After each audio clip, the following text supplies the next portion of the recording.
Hello everyone. Class 12th chemistry के batch में आप सभी का स्वागत है। क्लास 12th केमिस्ट्री के अंतर्गत लास्ट डे पर हम आप लोगों को दो रिएक्शन के बारे में बताए थे, जिसमें हमने आपको कोनेट फिंकलस्टीन अभिक्रिया और उसके बाद श्वार्ट्ज अभिक्रिया के बारे में जानकारी दी थी। आज हम लोग उसी से मिलती जुलती कुछ और अभिक्रियाओं के बारे में जानकारी प्राप्त करेंगे, जिसमें सबसे पहली अभिक्रिया आती है बोराडीन हुन्सडीकर अभिक्रिया। इंग्लिश में भी इसे इसी नाम से जाना जाता है, बोराडीन हुन्सडीकर रिएक्शन। बात समझ में आ रही है? यानी कि जो आपकी अगली हेडिंग है, अगली हेडिंग का नाम है बोराडीन हुन्सडीकर अभिक्रिया, बोराडीन हुन्सडीकर रिएक्शन। इंपॉर्टेंट रिएक्शन है, नाम से कई बार बोर्ड परीक्षाओं में पूछा गया है और थोड़ा सा अलग से हट करके रिएक्शन। इसमें हम क्या करते हैं कि कार्बोक्सिलिक अम्ल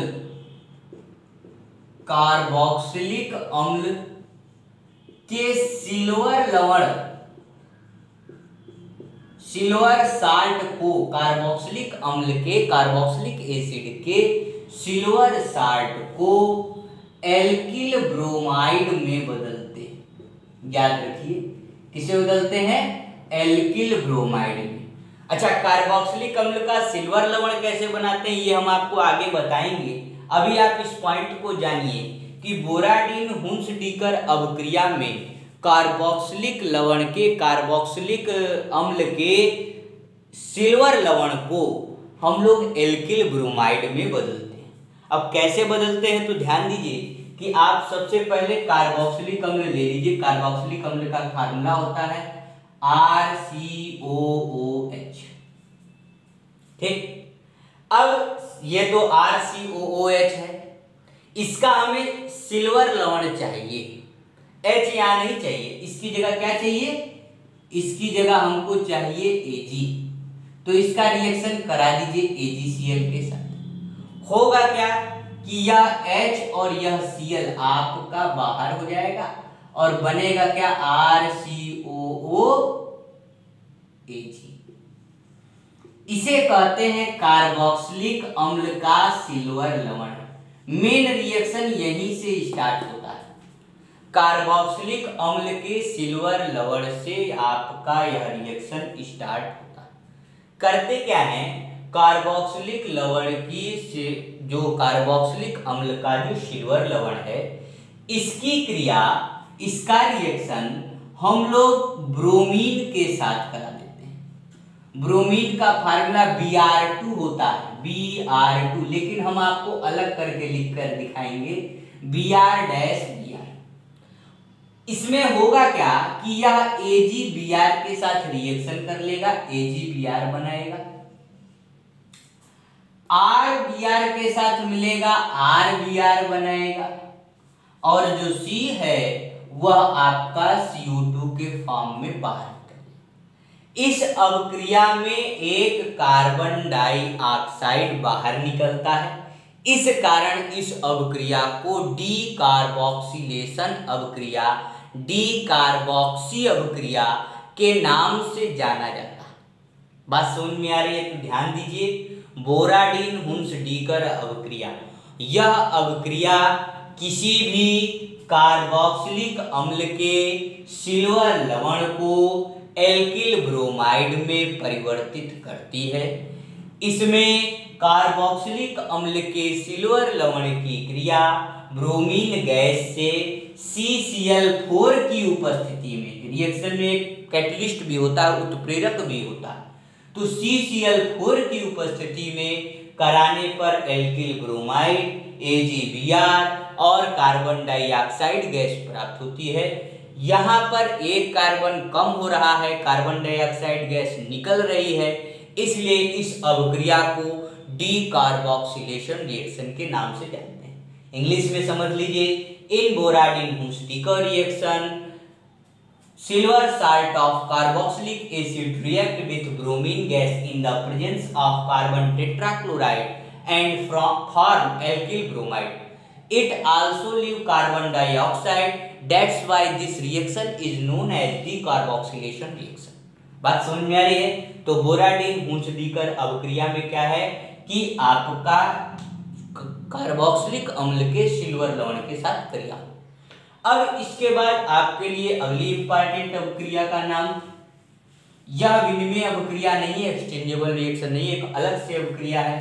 उस रिएक्शन का नाम है वुर्ज रिएक्शन। क्लास 10th में हो सकता है आपने पढ़ा हो, 12th में आपने पढ़ा हो, कई कक्षाओं में हो सकता है आपने पढ़ा हो। वुर्ज रिएक्शन, वुर्ज अवक्रिया, बात समझ में आ गई। देखिए वुर्ज है, फिटिग है, वुर्ज फिटिग है, फ्रैंकलैंड है, उलेमान है, कई सारे रिएक्शन है जिसके बारे में हमें आपको बताना है। तो ध्यान दीजिए वुर्ज अवक्रिया। वुर्ज अवक्रिया में क्या होता है, इसमें उल्टा काम होता है। हैलो एल्केन से एल्केन बनाने का काम वुर्ज अवक्रिया के अंतर्गत किया जाता है। किसका क्या किया जाता है, हैलो एल्केन से एल्केन बनाने का काम वुर्ज अवक्रिया के अंतर्गत आता है। और इसमें कार्बन दुगना हो जाता है, कार्बन भी बढ़ जाता है। जैसे अभी तक आप था पेंटेन से पेंटेनाल बना रहे थे है, और आपका प्रोपेन से प्रोपेनाल बना रहे थे, इधर भी प्रोपेन वाला ही था, उधर भी प्रोपेन वाला ही था। लेकिन इस अवक्रिया से अगर इधर 2 कार्बन वाला कंपाउंड है, एथेन है, तो इधर आप 4 वाला बनाओगे ब्यूटेन। यानी कि इस हमेशा कार्बन क्या हो जाएगा, दुगना हो जाएगा। तो हमेशा याद रखिए अगर कभी कार्बन को दुगना करने वाली अवक्रिया पढ़नी है तो कार्बन को दुगना करने वाली अवक्रिया का नाम वुर्ज अवक्रिया है। इसके अंतर्गत हैलो एल्केन को एल्केन में बदला जाता है जिससे कार्बन आपका दुगना हो जाता है। बात समझ में आ रही, होता क्या है इसमें हैलो एल्केन ले लेते हैं 2 ठो,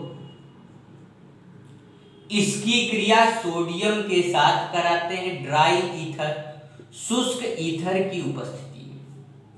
हैलो एल्केन की क्रिया सोडियम के साथ ड्राई ईथर की उपस्थिति में।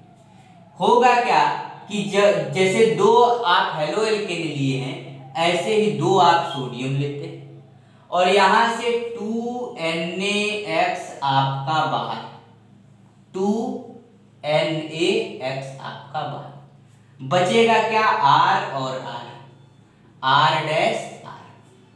एग्जाम्पल से समझ लीजिए, जैसे मान लीजिए CH3Cl है, CH3Cl है, 2 CH3Cl ले लीजिए, रिएक्शन कराइए 2Na के साथ ड्राई ईथर की उपस्थिति में। यहां से 2NaCl आपका बाहर, Cl भी देखिए 2 हो गया, आगे 2 का इसीलिए एक साथ लिखा जाता है। और बचा क्या, CH3 तो CC 2C 3H और 3H 3 3 6। बात समझ में आ रही है। तो वुर्ज अवक्रिया क्या है समझ लीजिए, किसी भी हैलो एल्केन को अगर एल्केन में परिवर्तित करना है तो आप वुर्ज अवक्रिया लगाएंगे। इसमें कार्बन आपका दुगना हो जाता है। कार्बन आपका यहाँ पर देखिए, इस कंपाउंड का नाम क्लोरोमेथेन है, मेथेन है 1 कार्बन का है, और इस कंपाउंड का नाम एथेन है 2 कार्बन का, 1 का दुगना 2। बात समझ में आ रही है। तो वुर्ज अवक्रिया क्या करता है, वुर्ज अवक्रिया किसी भी हैलो एल्केन को एल्केन में बदल देता है। जैसे हमने इसको अलग अलग लिखा है ना, पेपर में आपका ऐसे भी लिख सकता है, जैसे C4H9Cl Na के साथ आगे कह देगा पूरा करिए, ड्राई ईथर यहाँ लिखा होगा, आपको अपने मन से करना है 2NaCl एक साथ, और यहां पर भी आगे अपने मन से आपको 2 लगाना है, और 4 का दुगना 8, 9 का दुगना 18 बन गया। इसका नाम है क्लोरोब्यूटेन और इसका नाम है ऑक्टेन। ब्यूटेन का मतलब 4 कार्बन, ऑक्टेन का मतलब 8 कार्बन। बात समझ में आ गई। तो वुर्ज अवक्रिया किसी भी हैलो एल्केन से एल्केन बनाता है, यह कार्बन की संख्याओं को दुगना कर देता है। इसमें हैलो एल्केन की क्रिया सोडियम के साथ ड्राई ईथर की उपस्थिति में कराई जाती है और हमें उत्पाद प्राप्त होता है। बात समझ में आ रही है। अब ध्यान आगे हम लोग और चीजों का देते हैं। कि जैसे वुर्ज अवक्रिया होती है, इसी से जुड़ी हुई ऐसी ही एक अवक्रिया और होती है, उसका नाम है फ्रैंकलैंड अवक्रिया। ये ज्यादातर परीक्षाओं में ये वाली अवक्रिया नहीं पूछी जाती, वुर्ज तो अधिकतर पूछी जाती है, यह ज्यादा आपकी नहीं पूछी जाती। जो काम वुर्ज करती है वही फ्रैंकलैंड भी करती है। यह भी आपके क्या होता है, हेलो एल्केन से ही एल्केन बनाती है। जब फिटिज पढ़ाएंगे तो वो कुछ और करती है, लेकिन यह और वुर्ज सेम काम करती है। यह भी कार्बन क्या करती है, दुगना करती है। लेकिन एक अंतर है, वहां पे सोडियम लेकर चलते थे, यहां पर जिंक लेकर के चलते हैं। बस केवल अंतर यही है, यहाँ पे Zn(X2) बाहर निकलता है, वहां पे Na(X) निकलता था, क्योंकि सोडियम की वैलेंसी एक होती थी, लेकिन यहाँ पे Zn(X2) और बचा क्या, R'(R). बात समझ में, केवल अंतर यही है, वहां पे सोडियम था, यहाँ पे जिंक है, वहां पे 2 लिखा था, यहाँ 2 लिखने की जरूरत नहीं है। क्यों नहीं जरूरत है, क्योंकि जिंक की संयोजकता आपस में ही 2 ही होती है, वहीं सोडियम की 1 होती थी, इसलिए हमको 2 लगाना पड़ता था। बात समझ में आ रही है। तो फ्रैंकलैंड रिएक्शन भी हेलो एल्केन से एल्केन बनाने का काम करता है। इसमें भी आपके कार्बन को हम लोग दुगना कर देते हैं और इसमें जिंक अवक्रिया का प्रयोग करते हैं। तो आज आपने 3 रिएक्शन पढ़ लिए हैं, समझ लीजिए हैं। कल हम फिटिज और वुर्ज फिटिज उलेमान 3 रिएक्शन और पढ़ाएंगे। फिर उसके बाद दूसरा टॉपिक आपका शुरू होगा रिएक्शन के अलावा, जिसमें हम भौतिक और रासायनिक गुणों के बारे में बताएंगे हेलो एल्केन के। तो आज के लिए इतना है।